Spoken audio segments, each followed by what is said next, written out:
Happy Queen of Diamonds Day. So this is that day. I like to refer to the Queen of Diamonds as a card where you look like money. You may not necessarily have it, but you're always going to look like you have it. That's the thing with the Queen of Diamonds. The Queen of Diamonds signature is going to be a certain style, a certain, maybe even luxurious style. These people are going to be well put together at all times. Like, even if they're not into, they've gotten more into their yogi side, which is more the spiritual side and pulling away from materialism. Even in their yogi side, they're going to be put together. They're going to have a really good put together, a really well put together yogi outfit. You know what I mean? So I can tell Queen of Diamonds energy. It's really interesting because you could be a plain Jane kind of a person, but the year that you displace the Queen of Diamonds, now you're going out and looking for a wardrobe. You're going to buy, you're going to spend a little bit more money on your clothes and your appearance. You're going to shop a little bit more. You're going to change up your hairstyles, etc. You can always tell the Queen of Diamonds signature. It does have a signature. And when it comes to money and business, yes, Queen of Diamonds is definitely a business card. So don't get me wrong. I know the King of Diamonds, a lot of people look at it as the business card, but the Queen of Diamonds is a business card as well. But the thing with the Queen of Diamonds energy is you may be doing multiple things. You may have multiple businesses and investments. So it's like look at the Queen of Diamonds as a whole business portfolio versus the King of Diamonds, where they may be more focused on their one thing, and really, really kind of like pushing that thing. And the Queen of Diamonds and the King of Diamonds are driven from two different places. The King of Diamonds may be more driven for, long term, maybe a little bit more slower, but the Queen of Diamonds is going to be a little bit more of a risk taker, right? Because, the Queen of Diamonds is driven by the, oh my God, I got bills to pay. I got a lifestyle to maintain. And the King of Diamonds is like, I want to build this vision, build this lifestyle, and I'm willing to wait, So the King of Diamonds may not be as glitzy and glammy as the Queen of Diamonds. But the Queen of Diamonds is definitely about risk. When you have a Queen of Diamonds, there's a need for you to take risks. You better just cough it up. You better just suck up the fear or whatever it is, because you're going to have to take risks. And even in the process of risks, you're going to make mistakes. That's the thing. The Queen of Diamonds has a 7 of clubs in Saturn. So they're very concerned about their reputation, right? And they know one wrong move can really cause some problems, cause some issues. But the 7 of clubs is about the idea that, hey, the biggest successes are going to have mess ups. They're going to have F ups. You're going to make mistakes. There are going to be some people who have some good things to say about you, and then there's going to be people who will always have some negative things to say about you, but you can't please everybody. You got to go through the process, right? So if you're talking about risk, of course there's going to be a fall. Of course there's going to be a mistake. Of course you're going to scrape up your knees, and you're going to, ruffle those feathers, and that nice outfit is going to get muddy. That comes along with the process. So that's one of the key things that you need to remember about the Queen of Diamonds, right? Because yes, it'll bring a lot of nervousness. There are a lot of threes.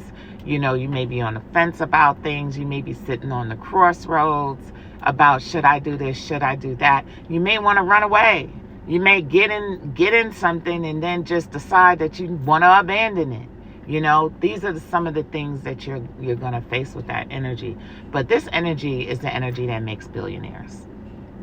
This is that energy that makes billionaires, the Queen of Diamonds, right? It's the whole package. It's I'm selling something. I want it to look beautiful. I want people to want this thing. I want people to feel like they have to have what I have to give them, And a lot of times Queen of Diamonds businesses involve the dissemination of knowledge and information of some sort. So lately we've seen a rash of, classes and learn how to do this and learn how to do that, and, how to become rich, how to become wealthy. All of these things come out of the Queen of Diamonds. This is that Queen of Diamonds energy. And you'll even see the people pushing it. You'll see them, they look good, they're driving a really nice car, and they show you, they're showy, they show you their things. So they dress well, they might be beautiful, they got the makeup and all of that, like the whole thing put together.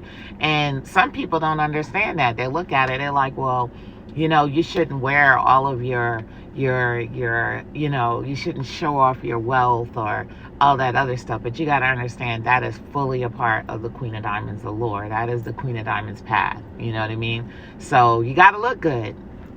Looking good is that's the convincing of the wealth and prosperity that comes along with the lifestyle.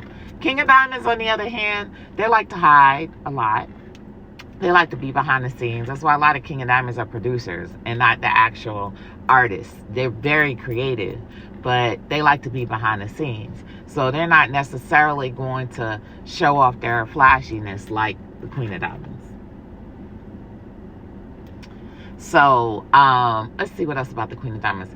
And the Queen of Diamonds it can be an erratic lifestyle. It can be up and down. You know what I mean?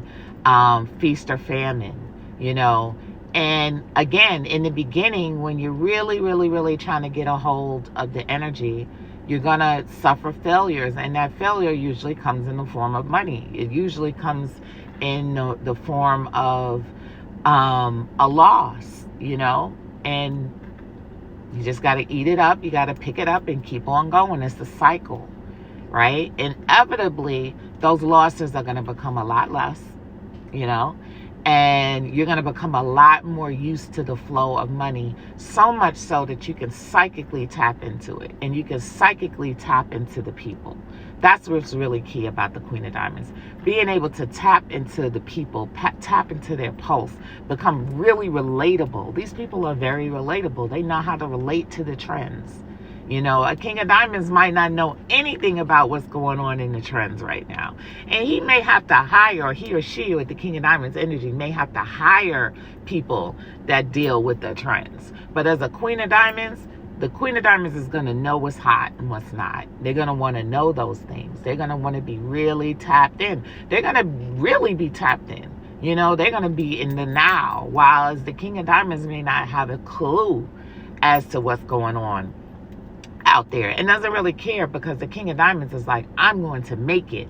This is what I'm going to push out into the world. And the Queen of Diamonds is more like, I'm going to ride this wave, out in the world. I'm not going to push this. I'm going to ride the wave out, and then when that wave crashes, I'm going to jump on another wave. That's Queen of Diamonds energy. And Queen of Diamonds energy needs the spirituality. It needs to be grounded. Right? It definitely needs to be grounded. Because again, you got a lot of 3s, you got a lot of 5s, a lot of nervous energy, a lot of busyness. You could literally go crazy with all of that energy. So you need something to ground you. So one of the things with the Queen of Diamonds is developing a routine for yourself that it serves as a reminder of who you are. Who you are as an individual. Like, not when you get crazy because the energy is crazy. No, who are you when the energy is not crazy, when you're in balance, when you're at peace? You're going to have to know your pulse, know who you are. So that's why they have things like meditations, which is a very Queen of Diamonds thing. Yoga, very Queen of Diamonds thing. I call the Queen of Diamonds the yogi, right? So some of the biggest yogis I've known have been Queen of Diamonds. So it's not all about money. It's about navigating the energy, and the energy can be very volatile. Volatility is bundled in the lifestyle of the Queen of Diamonds. So why wouldn't you want to do things that help balance you out? Help to keep you from going over the edge, and help you from running away from something that could be very profitable just because you're nervous and you're scared. So another signature of the Queen of Diamonds is taking a leap of faith. it has the 7 of spades. So you're always going to be brought to the point where you have to take a leap of faith. And what does that mean? That means that nobody's going to be able to tell you what it looks like on the other side. Nobody's going to be able to guarantee you that this thing is going to sell. Nobody's going to be able to guarantee you that it's going to do well fast or quickly. No one's going to be able to guarantee you that you're going to avoid the pitfalls and the mistakes, etc., right? You're just going to have to close your eyes and jump. And that's a big theme with this. And because this actual week, the week of 4th of July, is an Ace of Diamonds, there's no better time than now than to close your eyes and take a leap. Because that's what the Ace of Diamonds is all about as well. Closing your eyes and take a leap. It doesn't matter. Hey, even when you fall, you can get up and you can do it again. You can start another.